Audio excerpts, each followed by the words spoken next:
So today I want to talk about something that I think many of us experience, but we don't always know how to describe it.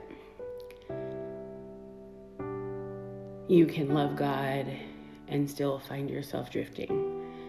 And that may sound strange at first because I think as believers we think about drifting from God. We all often imagine someone walking away from their faith completely. We find ourselves thinking of rebellion or big choices or this obvious distance or someone who no longer believes. And the reality is drift is much quieter than that.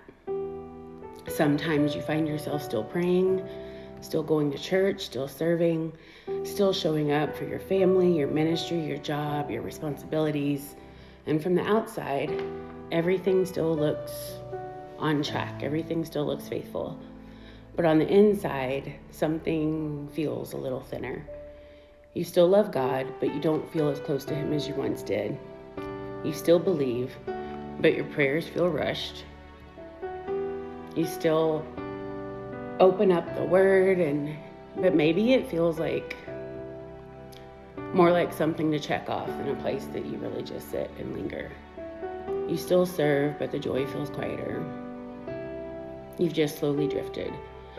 And I want to say this gently, that recognizing drift is not a reason for shame. It is often an invitation from God. In Revelation chapter 2, Jesus speaks to the church in Ephesus, and these were not people who had abandoned everything. They were still working. They were still enduring. They were still doing many of the right things. But Jesus says, "Yet I hold this against you.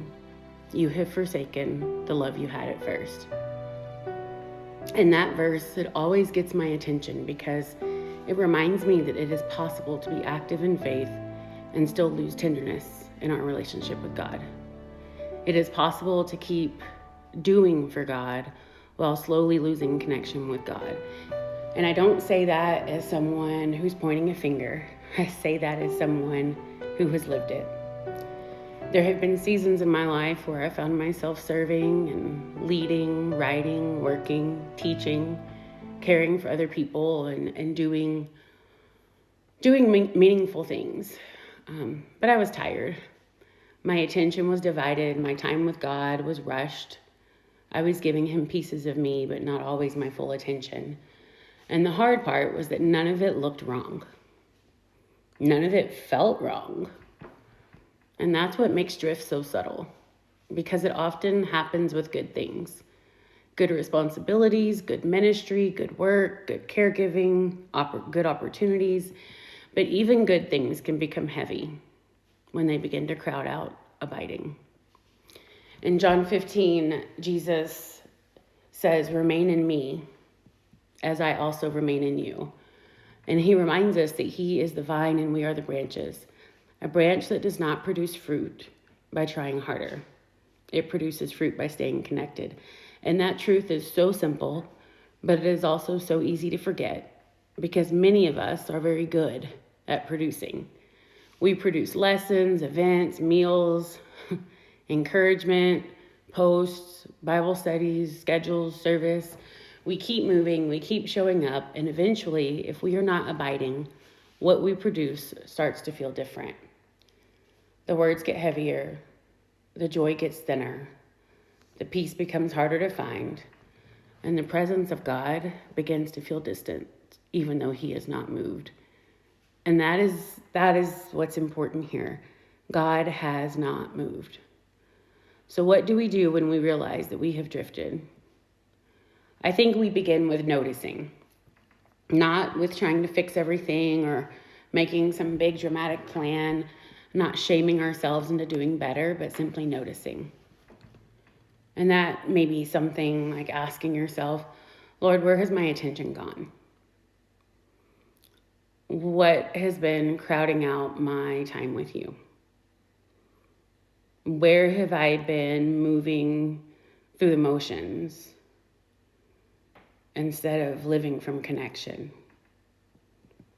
What good things feel heavier than they need to be? We find ourselves asking those questions, and then before we know it, something begins to feel less complicated in the midst of it. Because sometimes it looks like opening your Bible and reading slowly instead of rushing. Sometimes it looks like praying honestly instead of polishing your words.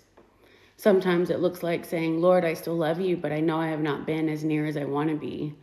Help me come close again. And that is a prayer that is always welcome, because the heart of God is not waiting to scold us when we return. He is inviting us back to the love that we had at first.